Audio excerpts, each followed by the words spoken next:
أعوذ بالله من الشيطان الرجيم. بسم الله الرحمن الرحيم. نحمده ونستعينه ونستغفره ونؤمن به ونتوكل عليه ونعوذ بالله من شرور أنفسنا ومن سيئات أعمالنا. من يهده الله فلا مضل له ومن يضلله فلا هادي له. ونشهد أن لا إله إلا الله وحده لا شريك له. ونشهد أن سيدنا ومولانا محمدا صلى الله تعالى عليه وعلى آله وصحابه وسلم. أما بعد فأعوذ بالله من الشيطان الرجيم. بسم الله الرحمن الرحيم.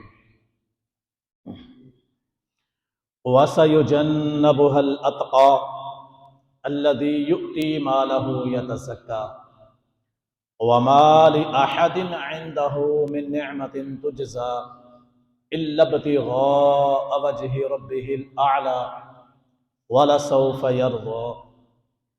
آمنت بالله صدق الله مولانا العظيم وصدق رسوله النبي الكريم الأمين ونحن على ذلك لمن الشاهدين والشاكرين والحمد لله رب العالمين. قال الله تبارك وتعالى في شان حبيبه مخبرا وآمرا: إن الله وملائكته يصلون على النبي يا أيها الذين آمنوا صلوا عليه وسلموا تسلیما۔ تمام حضرات مل کے حضور علیہ الصلوۃ کی بارگاہ عالیہ کے اندر درود شریف کا نذرانہ پیش کریں۔ الصلاۃ والسلام علیک یا سیدی یا رسول اللہ وعلی آلک واصحابک یا سیدی یا حبیب اللہ۔ الصلاۃ والسلام علیک یا سیدی یا نور اللہ وعلی آلک واصحابک یا سیدی یا خاتم النبیین۔ مولاي صل وسلم دائما ابدا على حبيبك خير الخلق كلهم، هو الحبيب الذي ترجى شفاعته لكل هول من الأحوال مقتحم. يا رب بالمصطفى بلغ مقاصدنا واغفر لنا ما مضى يا واسع الكرم. بلغ العلا بكماله كشف الضجى بجماله حسنت جميع خصاله صلوا عليه وآله صلوا عليه وآله۔ تمام تعریفیں اس وحدہ لا شریک کی جو تمام جہانوں کو پالنے والی پاک ذات ہے، کہ جو ہر طرح کی تعریف کے لائق ہے، ہر طرح کی تعریف کے مستحق ہے۔ وحدہ لا شریک، جس کے قبضہ قدرت سے کوئی بھی چیز باہر نہیں۔ درود شریف حضور پر نور شافع یوم النشور، خاتم الانبیاء، امام الانبیاء، حضرت محمد مصطفیٰ صلی اللہ علیہ وعلا آلہ واصحابہ وبارک وسلم کی بارگاہ عالیہ کے اندر پیش کرنے کے بعد اللہ پاک کی پاک بارگاہ میں دعا ہے کہ اللہ پاک اپنے محبوب علیہ السلام کے وسیلہ جلیلہ سے پیر طریقت، رہبر شریعت حضور پیر سائیں سردار احمد عالم قادری دامت برکاتہم القدسیہ، اللہ پاک آپ کو صحت و تندرستی عطا فرمائے، اور اللہ پاک اپنے پیارے حبیب علیہ السلام کے صدقے سے آپ کا جو آستانہ ہے اس کو قیامت تک جاری و ساری رکھے۔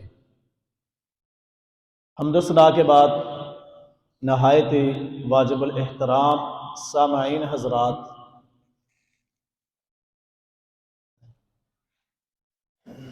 میں نے آپ حضرات کے سامنے سورۃ اللیل 30واں سپارہ اس کی آیت نمبر 14 17 18 19 20 21 پڑھنے کا شرف حاصل کیا۔ اللہ پاک کی پاک بارگاہ میں دعا ہے کہ اللہ پاک حق سچ بیان کرنے کی توفیق عطا فرمائے اور ہم سب کو سن سنا کے عمل کی توفیق عطا فرمائے۔ اور اللہ پاک سے خصوصی دعا ہے کہ اللہ پاک ہر طرح کی ریاکاری، دکھلاوا، تصنع، مشہوری، پبلسٹی، اللہ پاک ان چیزوں سے محفوظ رکھے۔ اللہ پاک اخلاص کی دولت عطا فرمائے۔ اللہ پاک اپنی عبادت کے اندر ہم سب کو عاجزی، خشوع خضوع کی توفیق عطا فرمائے۔ تو ہمارا موضوع چل رہا تھا سیدنا صدیق اکبر رضی اللہ تعالی عنہ کی سیرت۔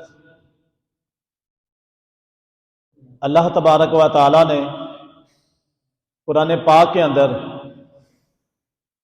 ارشاد فرمایا وَسَيُجَنَّبُهَا الْأَتْقَى الَّذِي يُؤْتِي مَالَهُ يَتَزَكَّى، وہی آیت مبارکہ کہ جو میں نے شروع میں پڑھی تھی۔ اللہ پاک ارشاد فرما رہا ہے وَسَيُجَنَّبُهَا الْأَتْقَى، اور بہت جلد اس سے دور رکھا جائے گا۔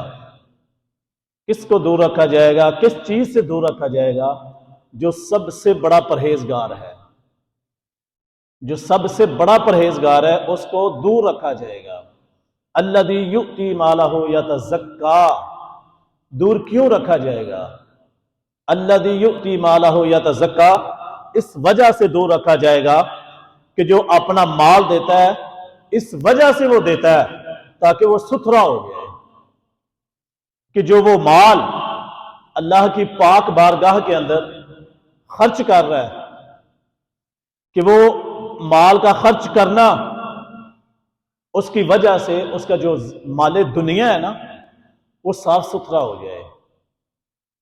اس وجہ سے اللہ پاک فرما رہا ہے کہ اس کو ان قریب اس آگ سے بہت جلد دور رکھا جائے گا۔ اور اس کے بعد اللہ تبارک و تعالی نے فرمایا وَمَا لِأَحَدٍ عِندَهُ مِن نِعْمَةٍ تُجْزَىٰ، اور اس پر کچھ احسان نہیں، کہ جس کو دور رکھا جائے گا نا آگ سے، کسی کا اس پر کچھ احسان نہیں ہے۔ کیوں؟ من نعمت تجزا، کہ جس کا اس کو بدلہ دیا جائے۔ کوئی احسان نہیں ہے دنیا میں کسی کا بھی اس کے اوپر کہ وہ بدلہ دے گا۔ الا ابتغاء وجہ ربہ الاعلی، یہ سارا کام وہ کیوں کر رہا ہے؟ یہ سارا کام کیوں کر رہا ہے؟ الا ابتغاء وجہ ربہ الاعلی، صرف اپنے رب کی رضا چاہتا ہے، صرف اور صرف اپنے رب کی رضا کی خاطر ہے۔ اور رب کون ہے؟ ربہ الاعلی، کہ جو بہت بلند ہے، اس رب کی رضا چاہتا ہے وہ، اس وجہ سے وہ اپنا مال اللہ تعالیٰ کی بارگاہ میں خرچ کر رہا ہے۔ اور پھر یہ مال خرچ کرنا اور نہ کسی کا اس کے اوپر احسان ہے، یہ سارا کچھ اللہ کی رضا چاہنا، یہ کیوں کیا؟ اور اگر تو کیا ہے تو اللہ تعالیٰ نے بدلہ کیا دیا ہے؟ اللہ پاک فرما رہا وَلَسَوْفَ يَرْضَىٰ، کہ ان قریب بے شک وہ راضی ہوگا۔ ان آیت مقدسہ سے سیدنا صدیق اکبر تمام مفسرین کے نزدیک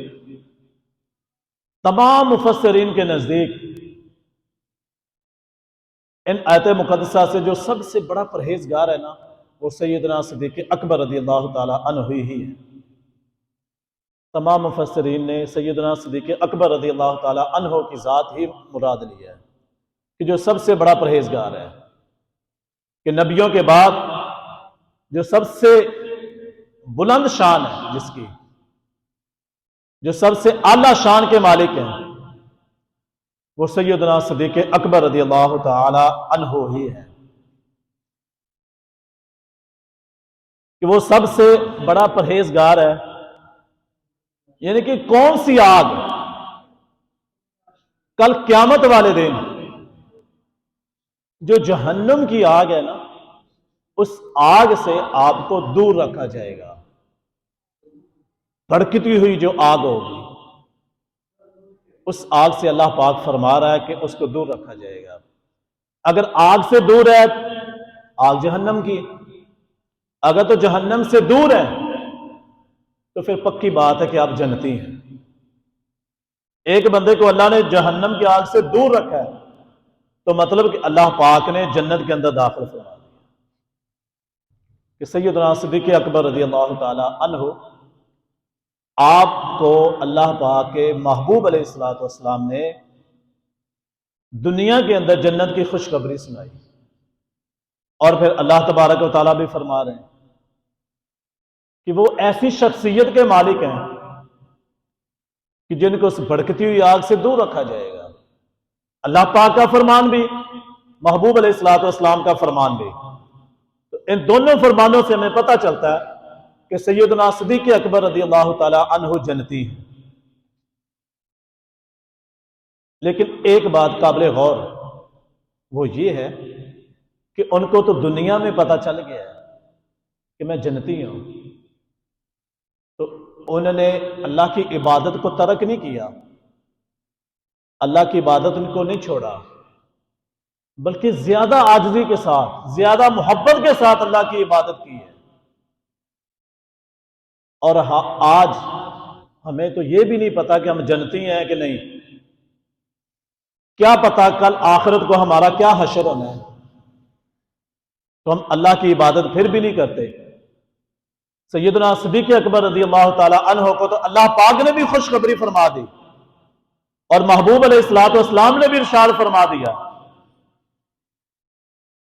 تو پھر بھی انہوں نے اللہ کے راستے میں مال خرچ کرنا، محبوب علیہ الصلوۃ والسلام کی سنتوں پہ عمل کرنا، آپ کی اداؤں پہ عمل کرنا، اللہ پاک کے احکامات پہ عمل کرنا، ان کو ترک نہیں کیا، ان کو چھوڑا نہیں۔ ایک کو تھوڑی سی بند کر دو۔ اللہ پاک نے جب خوشخبری سنا دی تو پھر بھی عبادات ان کو نہیں چھوڑا، بلکہ زیادہ عاجزی کے ساتھ آپ اللہ کی عبادت کرتے رہے۔ سیدنا صدیق اکبر رضی اللہ تعالی عنہ، آپ کی شان، آپ کے مرتبے بے شمار ہیں۔ واحد ایسی وہ شخصیت ہیں کہ جن کے اللہ کی بارگاہ میں تمام صدقے، تمام خیرات، تمام صدقات قبول ہوئے۔ اللہ کی پاک بارگاہ میں تمام ان کے صدقات و خیرات قبول ہوئے۔ وہ واحد شخصیت ہیں کہ جنہوں نے اسلام قبول کیا، یعنی کہ امت محمدیہ میں وہ پہلے شخص ہیں جنہوں نے اسلام قبول کیا۔ امت محمدیہ میں سیدنا صدیق اکبر رضی اللہ تعالی عنہ وہ پہلی شخصیت ہیں جنہوں نے اللہ کی راہ میں پہلی مار کھائی۔ واحد وہ شخصیت ہیں کہ جنہوں نے اسلام قبول کیا، پہلے سب سے پہلی شخصیت ہے جنہوں نے اسلام قبول کیا، اور امت محمدیہ میں وہ سب سے پہلے شخص ہیں جنہوں نے اللہ کی راہ میں مار کھائی، اور امت محمدیہ میں وہ سب سے پہلے شخص ہیں جنہوں نے رسول اللہ کا دفاع کیا ہے۔ جو پچھلے جمعے میں میں نے آپ کو بتایا تھا کہ جب حضور علیہ الصلوۃ والسلام کو پکڑ کے نعوذ باللہ وہ مار رہے تھے گلے کے اندر کپڑا ڈال کے، یہ وہ امت محمدیہ میں پہلے شخص ہیں کہ جنہوں نے رسول اللہ کا دفاع کیا، اور امت محمدیہ صلی اللہ علیہ وآلہ وصحابہ وسلم میں پہلے شخص ہیں جنہوں نے لوگوں کو اللہ کی طرف دعوت دی ہے۔ بے شمار خدمات ہیں آپ کی، بے شمار خدمات ہیں۔ انہوں نے اپنا سارا کچھ اللہ تعالیٰ کے دین کی خاطر، محبوب علیہ الصلوۃ والسلام کی رضا کی خاطر، اللہ کی رضا کی خاطر اپنا سارا مال خرچ کر دیا۔ سیدنا عمر فاروق رضی اللہ تعالی عنہ آپ رضی اللہ تعالی عنہ آپ کی خواہش ہوتی تھی کہ میں نیکیوں میں صدیق سے آگے نکلوں۔ ایک دفعہ حضور علیہ الصلوۃ والسلام نے ارشاد فرمایا کہ مال لا کے جمع کرنا تھا، چندہ جمع کروانا تھا، آ کے اللہ کے رستے میں مال خرچ کرنا ہے۔ تو حضرت عمر فاروق رضی اللہ تعالی عنہ آپ فرماتے کہ میری خواہش تھی، چاہت تھی، میری کوشش تھی، اور میں خوش ہوا یہ فرمان سن کے کہ آج تو میں لازمی طور پر صدیق اکبر سے آگے نکل جاؤں گا، سبقت لے جاؤں گا، آگے بڑھوں گا۔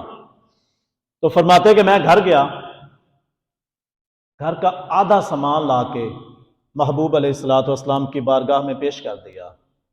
تو حضور نے فرمایا عمر کیا لے کے آئے ہو؟ تو عرض کی کہ سونیا اپنا آدھا مال لا کے پیش کر دیا۔ تو فرماتے کہ تھوڑی دیر بعد سیدنا صدیق اکبر رضی اللہ تعالی عنہ انہوں نے بھی آ کے مال محبوب کی بارگاہ میں پیش کر دیا۔ تو حضور علیہ الصلوۃ والسلام نے فرمایا صدیق کیا چھوڑ کے آئے ہو؟ پہلے پوچھا عمر کیا لے کے آئے ہو؟ فرمایا صدیق کیا چھوڑ کے آئے ہو؟ عرض کی یا رسول اللہ صلی اللہ علیہ وآلہ وصحابہ وسلم میرے ماں باپ آپ پہ قربان، سونیا گھر میں اللہ اور اس کا رسول ہی چھوڑ کے آیا، یعنی کہ سارا کچھ ہی میں نے لا کے یہاں پہ جمع کر دیا، سارا کچھ یہاں پہ دے دیا ہے، گھر کچھ بھی نہیں چھوڑ کے آیا، صرف گھر دو ذاتیں چھوڑ کے آیا، اللہ اور اس کا محبوب چھوڑ کے آیا۔ تو سیدنا عمر فاروق رضی اللہ تعالی عنہ آپ فرماتے ہیں کہ میں چپ کر کے بیٹھ گیا۔ میں نے سوچا کہ صدیق سے نیکیوں میں آگے میں نہیں بڑھ سکتا، کہ نیکیوں میں صدیق سے آگے میں نہیں بڑھ سکتا۔ مسلم شریف کی حدیث پاک ہے، حضور علیہ الصلوۃ والسلام آپ نے فجر کی نماز پڑھائی، نماز کے بعد آپ فارغ ہوئے تو آپ نے فرمایا من اصبح منکم اليوم صائما، کہ تم میں سے کوئی ایسا ہے جس نے آج کا روزہ رکھا ہو، جس نے آج روزہ رکھا ہو۔ تو سیدنا عمر فاروق رضی اللہ تعالی عنہ فرماتے ہیں کہ یا رسول اللہ رات کو ارادہ کیا تھا لیکن صبح ارادہ ترک کر دیا۔ حضور نے پھر فرمایا کہ تم میں سے کوئی ایسا ہے جس نے آج روزہ رکھا ہو؟ تو سیدنا ابو بکر صدیق رضی اللہ تعالی عنہ آپ نے فرمایا انا، کہ یا رسول اللہ میں ہوں، میں نے آج کا روزہ رکھا ہے، میں نے آج کا روزہ رکھا ہے، نفلی روزہ تھا۔ فرماتے کہ میرا ارادہ نہیں تھا کہ میں یہ بات بتاؤں کہ میں نے آج نفلی روزہ رکھا ہے، لیکن سونے آپ نے حکم دیا ہے، آپ نے فرمایا کہ کسی نے روزہ رکھا ہے، تو عرض کرتے کہ میں نے پھر بتایا، نہیں تو ارادہ نہیں تھا کہ میں نے یہ نفلی روزہ بھی رکھا یا میں نفلی عبادت بھی کر رہا ہوں۔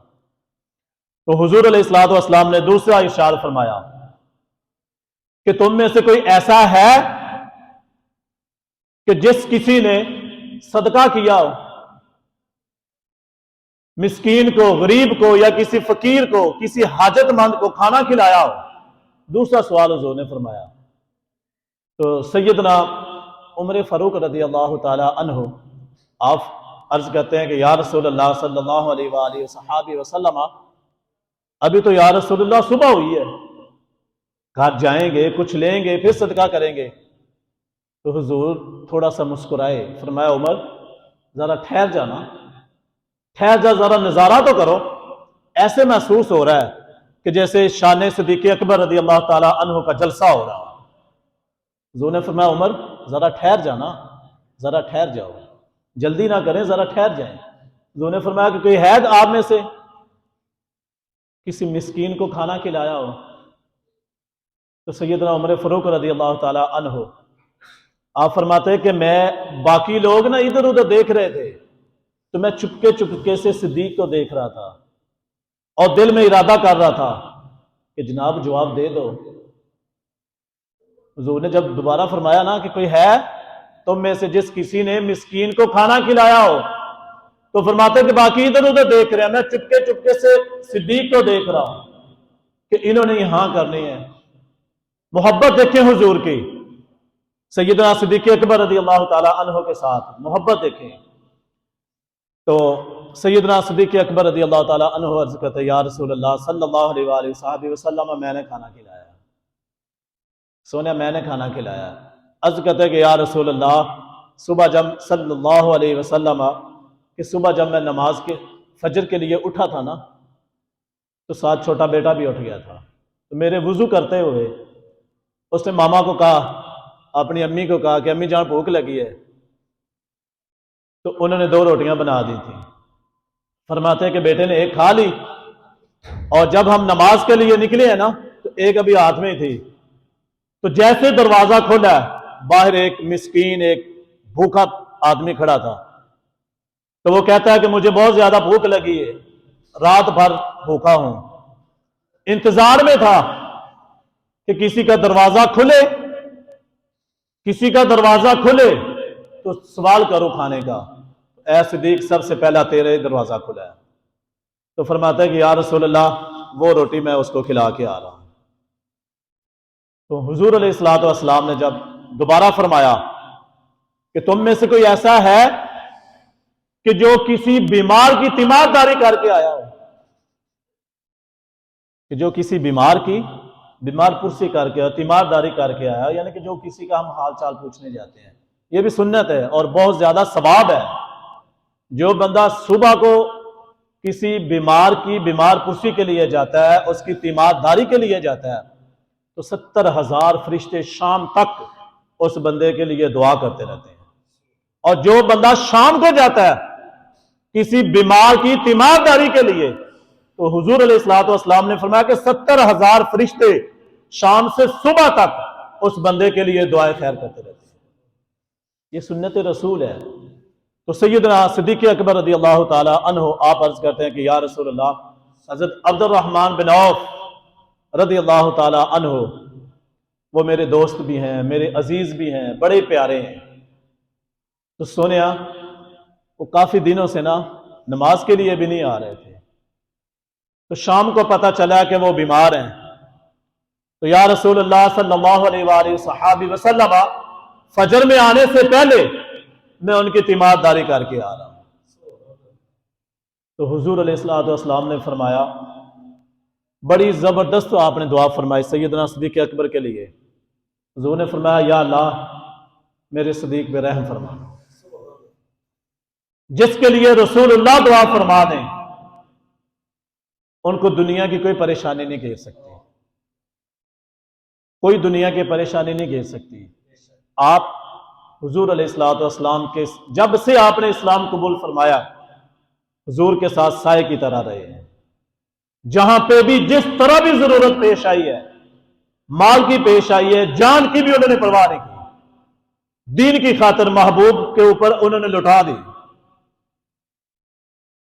سیدنا حضرت اما عائشہ صدیقہ طیبہ طاہرہ صدیقہ عفیفہ رضی اللہ تعالی عنہا، آپ نے ایک دفعہ حضور علیہ الصلوۃ والسلام سے عرض کی کہ یا رسول اللہ صلی اللہ علیہ وآلہ وسلم کہ آسمان کے تاروں کے برابر کسی کی نیکیاں ہیں۔ آپ فرماتی کہ میرے ذہن کے اندر نا یہ ایک خیال تھا، میرے ذہن کے اندر ایک بات تھی اور خواہش بھی تھی میری، اور فرماتی کہ مجھے یقین بھی تھا کہ حضور میرے ابا جان کا نام لیں گے، سیدنا صدیق اکبر کا نام لیں گے، لیکن حضرت اما عائشہ صدیقہ رضی اللہ تعالی عنہا آپ کا ایمان دیکھیں اور آپ کا عقیدہ بھی دیکھیں۔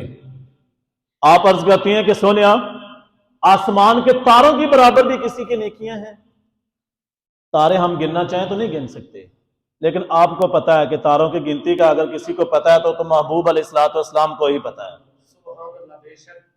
اس وجہ سے انہوں نے عرض کی کہ سونیا آسمان کے تاروں کی برابر بھی کسی کی نیکیاں ہیں۔ تو حضور علیہ الصلوۃ والسلام مسکرائے، آپ نے فرمایا ہاں ہیں، ایک بندہ ہے اس کی آسمان کے تاروں کے برابر بھی نیکیاں ہیں۔ تو آپ فرماتی ہیں کہ میں نے عرض کی کہ سونیا وہ کون ہے؟ تو حضور نے فرمایا وہ میرا عمر ہے۔ تو سیدہ عائشہ صدیقہ رضی اللہ تعالی عنہا آپ فرماتی کہ مجھے اچھی بات لگی، لیکن جو چہرے کی جو آپ کی رنگت تھی نا وہ تھوڑی سی بدل گئی. کیوں؟ اس وجہ سے کہ حضور علیہ الصلوۃ والسلام نے سیدنا صدیق اکبر کا نام کیوں نہیں لیا.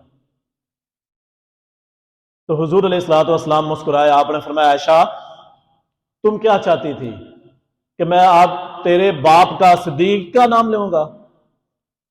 تو آپ عرض کرتے ہیں یا رسول اللہ میری خواہش تو یہی تھی اور میرا یقین تھا مجھے کہ آپ میرے ابا جان کا ہی نام لیں گے.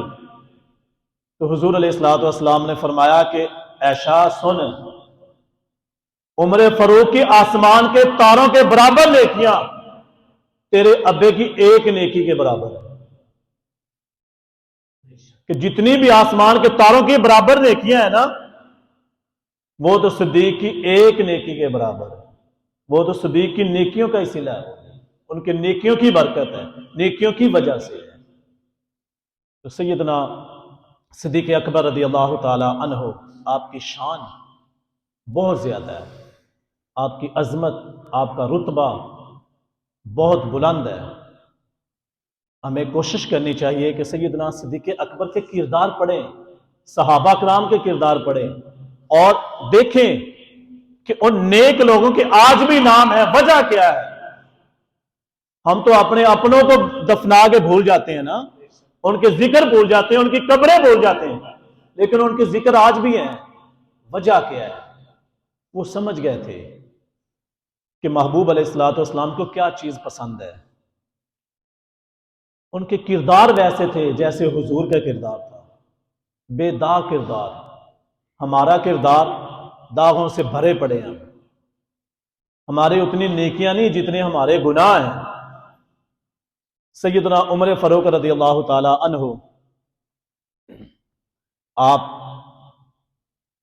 ایک دفعہ سیدنا صدیق اکبر کے پاس آئے تو آگے کہا اے امیر المؤمنین، آپ امیر بھی ہیں، آپ میرے ویر بھی ہیں، تو میں آپ سے ایک چیز مانگنا چاہتا ہوں، مجھے عطا کر دیں، مجھے دے دیجئے. تو آپ نے فرمایا کہ بول کیا چاہتے ہو؟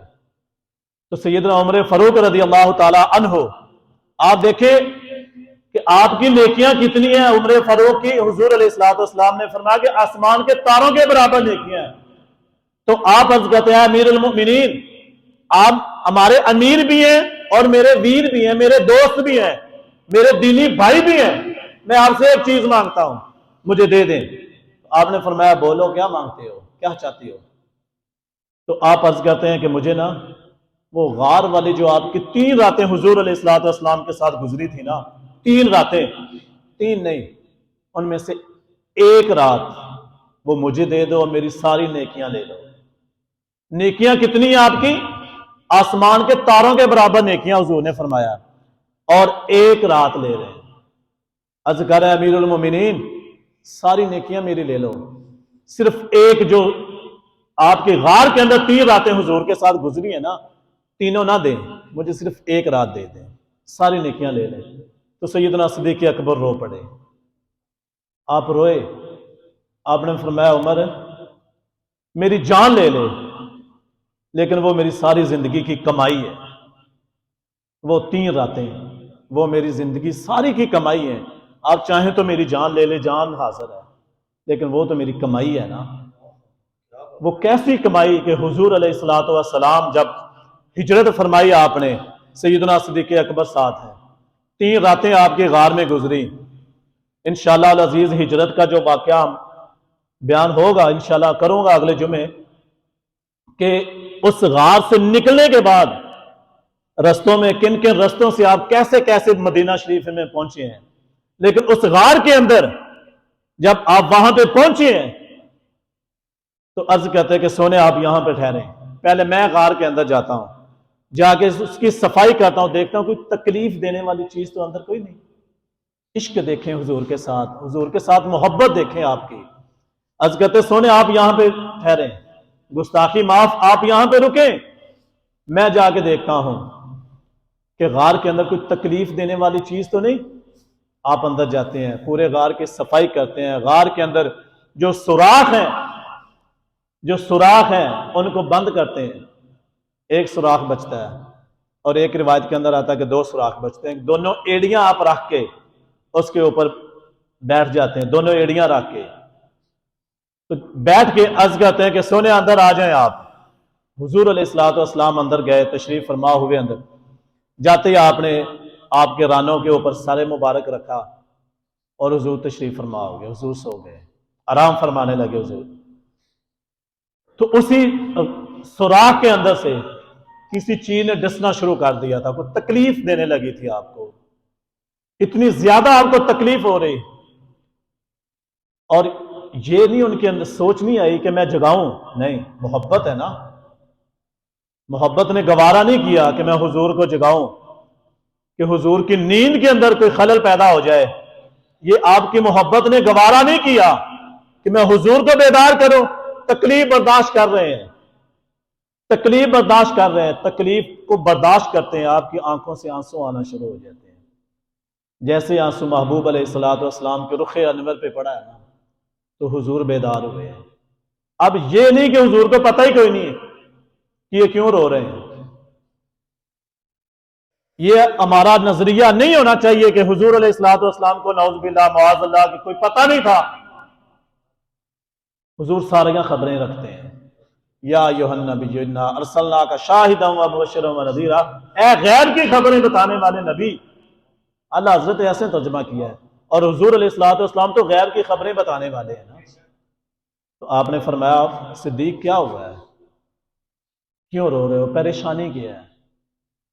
تو پھر آپ نے عرض کی کہ سونیا یہ پریشانی ہے، تو حضور علیہ الصلوۃ والسلام نے لعاب دہن مبارک وہاں پہ لگایا، تو بالکل تکلیف ختم ہو گئی، بالکل کوئی ایسے لگ رہا تکلیف ہوئی کوئی نہیں۔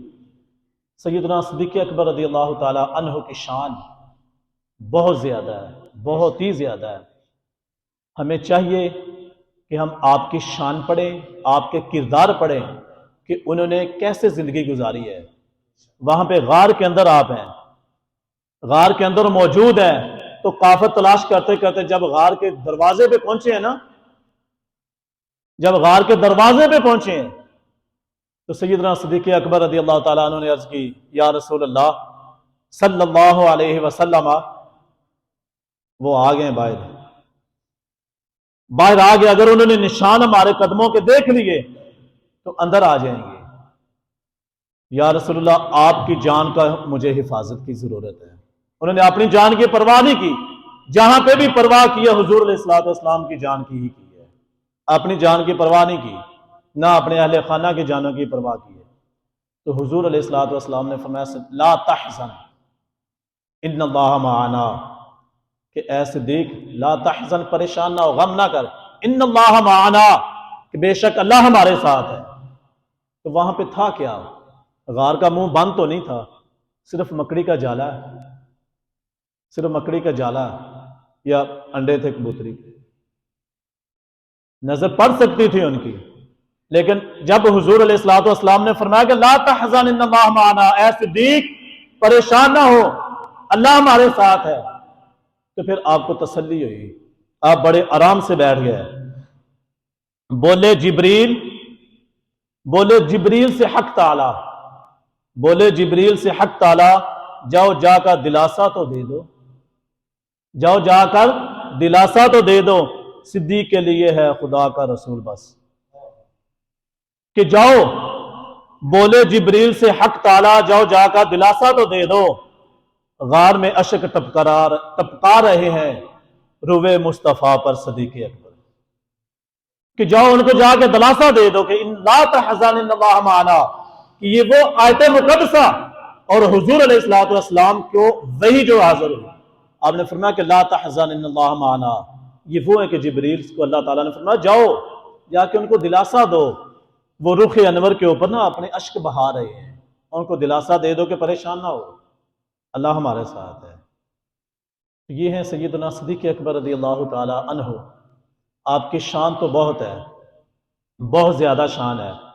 انشاءاللہ العزیز آپ کا جو اس کے بعد اگلا جو واقعہ ہے کہ اس کے بعد غار سے کیسے نکلے، مدینہ شریف کیسے پہنچے ہیں، کن کن رستوں سے کیسے کیسے پہنچے، تو یہ آخری ایک چھوٹی سی منقبت سیدنا صدیق اکبر رضی اللہ تعالی عنہ کی شان کے بارے میں شاعر نے بڑا ہی خوبصورت انداز اپنایا ہے۔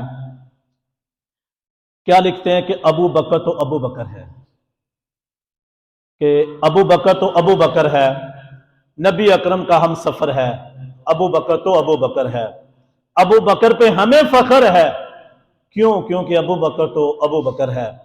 وفا میں اول، سخا میں اول، سخاوت سخاوت کرنا، اللہ کے رستے میں سخاوت کر دینا، وفا میں اول، سخا میں اول، اطاعت مصطفیٰ میں اول، کہ ہر کام میں وہ اول ہیں، وفا میں اول، سخا میں اول، اطاعت مصطفیٰ میں اول، دنیا فانی سے بے خبر ہیں، ابو بکر تو ابو بکر ہے۔ دنیا فانی سے بے خبر ہے، ابو بکر تو ابو بکر ہے۔ درویش بھی ہیں، سالار بھی ہے، درویش بھی ہے، سالار بھی ہے، قرآن کے لیے یار غار بھی ہے، قرآن کے لیے یار غار بھی ہے، باغ نبی کا حسین شجر ہے، ابو بکر تو ابو بکر ہے۔ بعد از نبی رہنمائے امت، بعد از نبی رہنمائے امت، بے مثل کی جس نے دین کی خدمت، اصحاب آقا میں بالا تر ہے، ابو بکر تو ابو بکر ہے۔ آگے کیا لکھتے ہیں کہ سارے صحابہ نبی کے پیارے، سارے ہی ہیں، ہر صحابی نبی جنتی جنتی، یہ ہمارا تو یہی نعرہ ہے کہ ہر صحابی نبی جنتی جنتی، کہ حضور کے جتنے بھی صحابہ ہیں سارے ہی جنتی ہیں۔ ہمارا تو یہ ایمان ہے، ہمارا یہی عقیدہ ہے۔ سارے صحابہ نبی کے پیارے، سارے صحابہ نبی کے تارے، سارے صحابہ نبی کے پیارے، سارے صحابہ نبی کے پیارے، جو تارا ہر دم گرد قمر ہے، ابو بکر تو ابو بکر ہے۔ ابو بکر سے ہماری نسبت نہ ٹوٹ پائے گی تا قیامت، جو ہماری نسبت ہے نا قیامت تک نہیں وہ ٹوٹ سکتی۔ ابو بکر سے ہماری نسبت نہ ٹوٹ پائے گی تا قیامت، ہر امتی کو شرح صدر ہے، ابو بکر تو ابو بکر ہے۔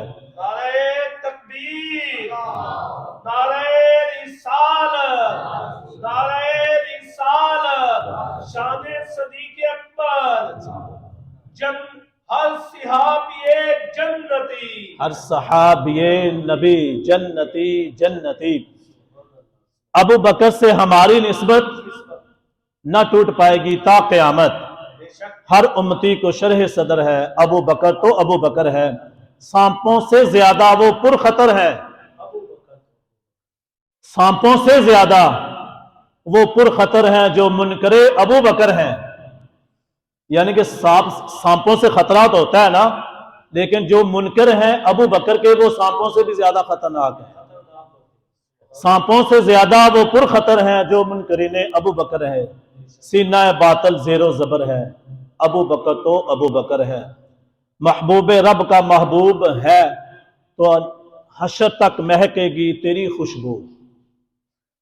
یعنی کہ آپ کی شان کے بارے میں وہ کیا کہہ رہے ہیں کہ محبوب رب کا محبوب ہے تو، تا حشر مہکے گی تیری خوشبو، آواز ہد ہد نگر نگر ہے، ابو بکر تو ابو بکر ہے، نبی اکرم کا ہم سفر ہے، ابو بکر تو ابو بکر ہے۔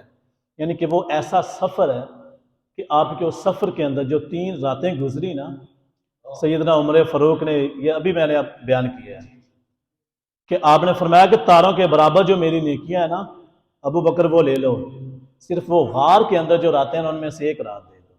یہ وہ ابو بکر ہیں کہ آپ کی شان کے متعلق، آپ کی سچائی کے متعلق، آپ کو جنت سے آزادی کے متعلق آپ کی کئی ادائیں اللہ پاک نے قرآن مجید کے اندر ذکر فرما دی ہیں۔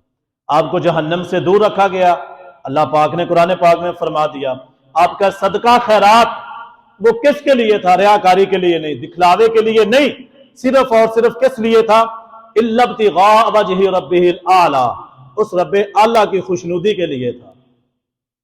اور پھر اینڈ پہ اللہ پاک نے اس سورت کے اینڈ پہ فرمایا وَلَسَوْفَ يَرْضَىٰ، اور ان قریب وہ راضی ہو جائے گا اپنے رب سے۔